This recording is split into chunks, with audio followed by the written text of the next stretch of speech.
అనుమతి లేకుండా మద్యం విక్రయాలు జరిపితే కఠిన చర్యలు ఉంటాయని హెచ్చరించారు Warangal mills colony CI Ramesh.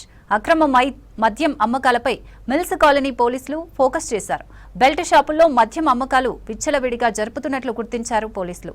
2 లక్షలకు పైగా మద్యం సీసాలను స్వాధీనం చేసుకున్నారు.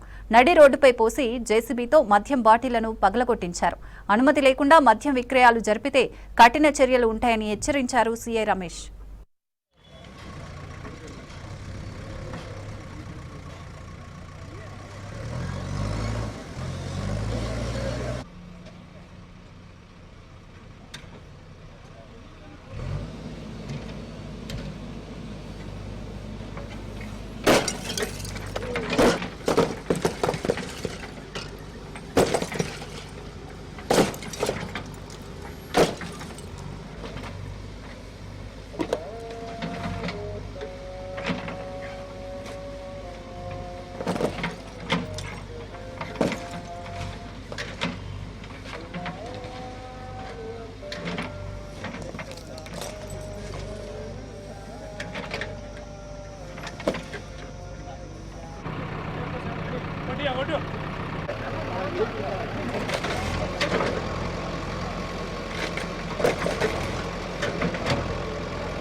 మిల్స్ కాలనీ పరిధి లిమిట్స్లో ఈ గత సంవత్సరం 6 నెలల నుంచి సంవత్సర కాలంలో మనం బెల్ట్ షాపులుగా రైడ్ చేసి ఎక్సైజ్ కేసులో పెట్టిన ఒక ప్రాపర్టీని మన ఎక్సైజ్ డీసీ గారి ఆదేశాల మేరకు డిస్ట్రక్షన్ చేయడం జరిగింది.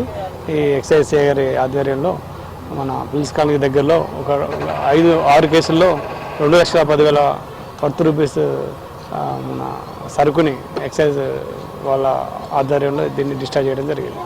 దయచేసి ఎవరు కూడా ఈ బెల్ట్ షాపులు కానీ ఇలాంటివి నడపకుండా కొంచెం ఇన్ టైంలో ఎటువంటి ఇబ్బందులు లేకుండా అటువంటి గొడవలు లేకుండా మాకు అందరికీ ఇక్కడ లా అండ్ ఆర్డర్కి సహకరించాలని అందరికీ కోరుకుంటున్నాం. బెల్ట్ షాపులు అనేవి ఆల్రెడీ ఎక్సైజ్ ఆధ్వర్యంలో మేము కూడా వాటి మీద రైడ్ చేస్తున్నాం. ఖచ్చితంగా ఎక్కడైతే అన్టువర్డ్ ఇన్సిడెంట్ జరుగుతాయో వాటి మీద ఎక్కువ ఫోకస్ చేసి వాళ్ళని లీగల్ యాక్షన్ తీసుకోవడం జరుగుతుంది. ఈ మిల్స్ కాలనీ పోలీస్ స్టేషన్లో సీజ్ చేసినటువంటి అక్రమంగా మద్యం అమ్ముతున్న వాటిపైన రైడ్ చేసి సీజ్ చేసినటువంటి ఈ మద్యాన్ని ఎక్సైజ్ డిప్యూటీ కమిషనర్ గారి ఆదేశానుసారం ఈరోజు ధ్వంసం చేయడం జరిగింది. ఈ మొత్తం ప్రాపర్టీ వాల్యూ 2,10,000 వరకు ఉంటుంది. ఇదంతా కూడా కాన్ఫిస్కేట్ అయింది. కాబట్టి డీసీ గారు ఇచ్చిన ఆదేశానుసారం ఈరోజు ఇక్కడ డిస్ట్రక్షన్ చేయడం జరిగింది.